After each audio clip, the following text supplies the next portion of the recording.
Welcome back to Rice.AI Code Room. Today we are tackling LeetCode 3567, Minimum Absolute Difference in Sliding Submatrix.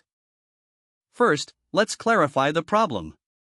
We are given an m by n grid and an integer k. We need to find the minimum absolute difference between any two distinct values for every contiguous k by k submatrix. If all elements in a submatrix are the same, we return 0. Let's walk through our thought process.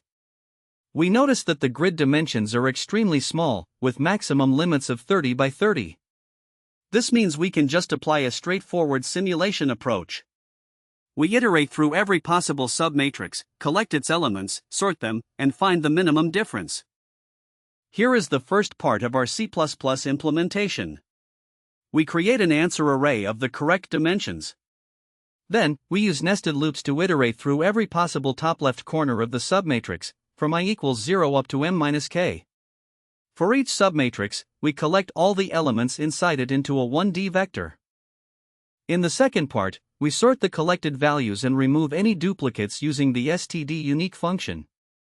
If there are fewer than two distinct elements, the minimum difference is simply 0.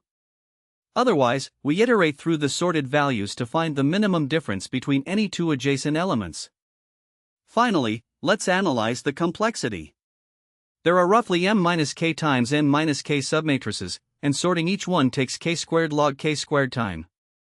Thus, the overall time complexity is O, m times n times k squared log k squared, which easily runs under a second in C++. The space complexity is just O, k squared.